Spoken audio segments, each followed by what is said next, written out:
All right, guys, a little bit something different today. I'm over at the other farm. Today I want to show you my tire shed that I built.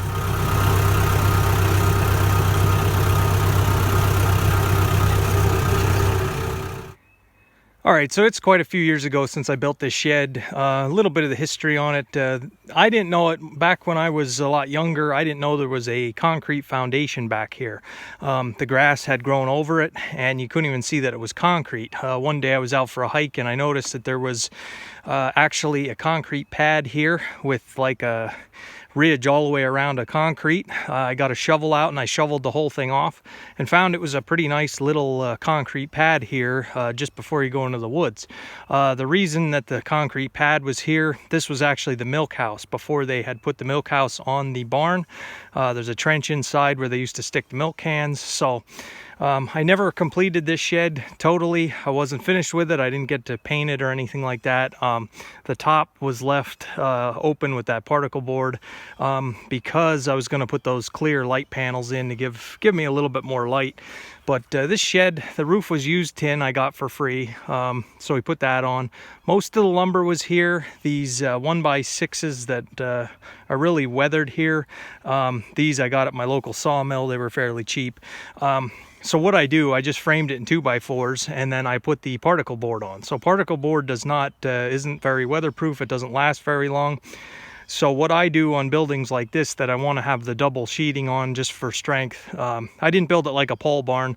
I sheathed it with the not particle board, OSB, and I put the OSB on, and then I put tar paper on the first, about that high. It's tar paper to keep the weather off between the boards, to give it a little bit more life. So anyway, I built this shed for one reason. And basically it was to store all my tires. So I'll come back with you. I got to wrestle this door open. I put this mesh over the doors just because the birds like to fly in the windows and break them. So let me get this door open and show you what we got going on inside. All right, so we got the door open. You can see it's not a very big shed. I'm not 100% on the dimensions here, but you'll take notice. Just looking for bees or anything like that. You'll take notice what I built it for. I wanted a place to store all my tires. Somebody had commented on one of my videos that they didn't know a single farmer that threw away tires. Well, that was true for me also here. So what you'll see here, starting up on the top rack there, I built these racks. Now, like I say, it is many years since I think anybody was ever in this shed.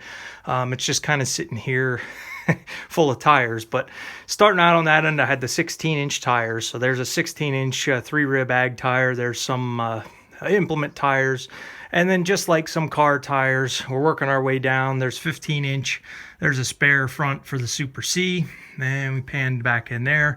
Some of my old pickup truck tires. I have a lot of 14-inch tires. 14-inch tires are harder to come by. They're on a lot of older equipment. We've got lawn and garden tires. All the way back in the back there are some high grain drill tires. I had a grain drill. I don't know if you can see it down in this hole down here. There's like a hole in the floor, and that's where the water used to run through for the milk cans. And you'll see I have I think it's a 16-9-28 rear tractor tire. That was one of the rear tires from my International 544 that I had, and I had changed those tires early on. Over here we have a lot of the 14-inch tires, and down to the weird sizes. And there's just tires. All right, guys, I'm back. Sorry I got cut off there. Got a phone call. Anyway, I don't know where I ended up, but like I say, I have some weird sized tires down here, lawnmower tires. A lot of these are my old truck tires that I probably could get rid of. When I bought my Dodge, it had these big, massive 315, 75, 16 tires on. They were no good because they used to rub the truck.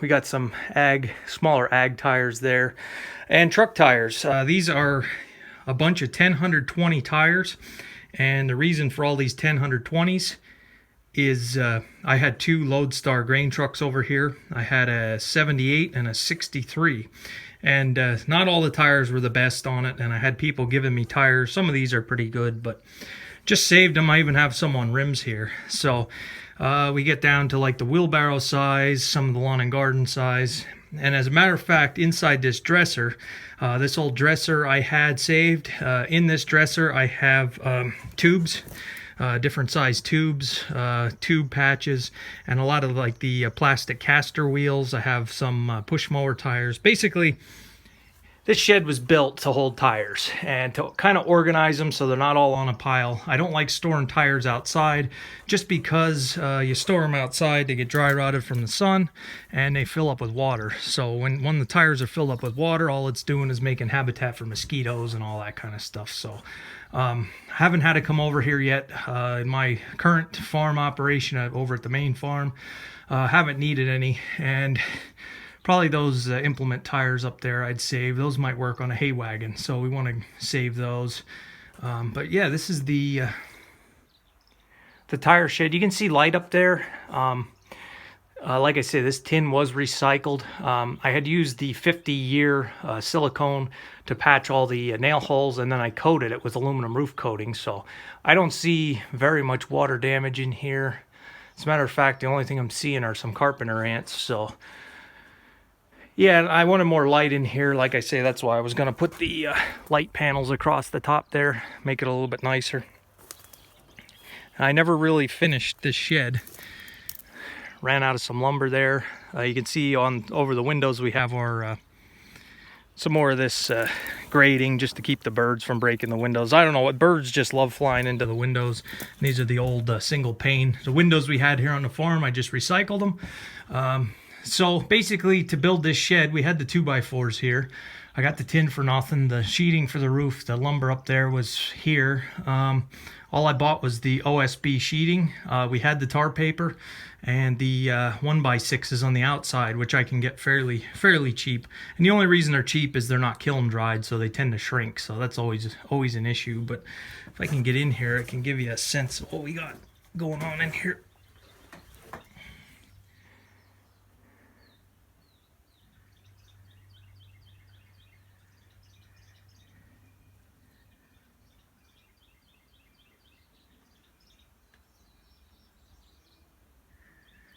So yeah, I said in a past video I had built a tire shed, so didn't want you guys to think I was lying. So I have my own tire storage started over at the other farm. So probably what's going to happen, we're just going to let them here, and if I need them, they're here. Like I say, this is over at the other farm. So yeah, I don't know if this is 12 by 12. Might be 12 by 14. It's not too small. I don't know what size these 2x4s are. They're more than 8 feet. So that's the inside of the tire shed here at the other farm. So you can see here, it's right on the edge of the field here. There was a field here. I used to have corn in here, and the terrain actually, this concrete pad here is the last, really the last thing before this drops off. This just drops right down. It gets into like a boggy or swampier area, and then there's actually a pond out through the woods out through there that a lot of the water drains to. Like I say, the water used to run through this tire shed for keeping milk cans cool, so needs a little repair now, but it's been, oh, I want to say 5-6 years since I did anything to it or anything like that. So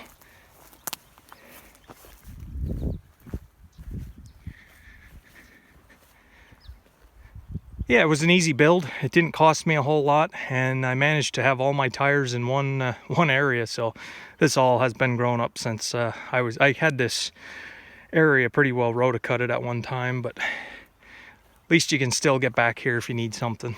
So there might be a little bit of water damage up there, I don't know. So yeah, this is the tire shed I built. And I'll just tack this onto the end of the video here. This was another one of my projects that I had started and never finished over here. I guess I wasn't here long enough to be able to finish it. But this is where I was going to put the 750 Massey Combine. I didn't have a building over here to store it, and so I started building this. There used to be a trench silo here along the barn. We had a Case 580 backhoe here that I got rid of the dirt. I have it graded down so no water sits in here. I'll show you kind of some of my construction techniques here. This, like I say, I had built this myself. One mistake I made was those Quikrete sleeves. that you can get. I got too small of a diameter, but these Quikrete sleeves are in the ground. I don't know if it's 5 feet. Then I made this steel bracket here, and I welded it together. It's basically just a U, and then I welded some rebar to the bottom of it to stick it down into the concrete to help anchor it. Some holes I drilled for nails, and some through bolts that went all the way through. And then because I didn't use pressure treated, even though we're up out of the ground, I was a little bit worried about it getting rotten. Excuse me. So I had put tar on. I tarred it real heavy on each post, and then these 2x4s, of course. So not sure the dimensions. I know I measured that I could get the Massey in here, and basically where I was at in the project, and I could probably still save it, it's not very rotten. I had to get trusses made special. It's going to get the angle, just the right angle trusses to just set on there, and get a roof line up there. I couldn't get any framing lumber long enough. You can see this is like the flat area there, and then I was going to go up about where that seam is on the barn, and I was going to put another header there and try to get some longer framing lumber, but they were going to be over 25 feet, and I couldn't get anything like that, so I was going to have to get trusses. So that's kind of where it ended, and then I basically moved out of the place here. So you can see we got 1, 2, 3, 5 poles here. The combine would have fit right in. I was going to put tin along here and tin all the way down the side, and basically leave the front open because we could get in here and we'd be out of the weather. So yeah, just 2 of the things here that I had built and was putting together here that never really got finished. So all right guys, thanks for watching.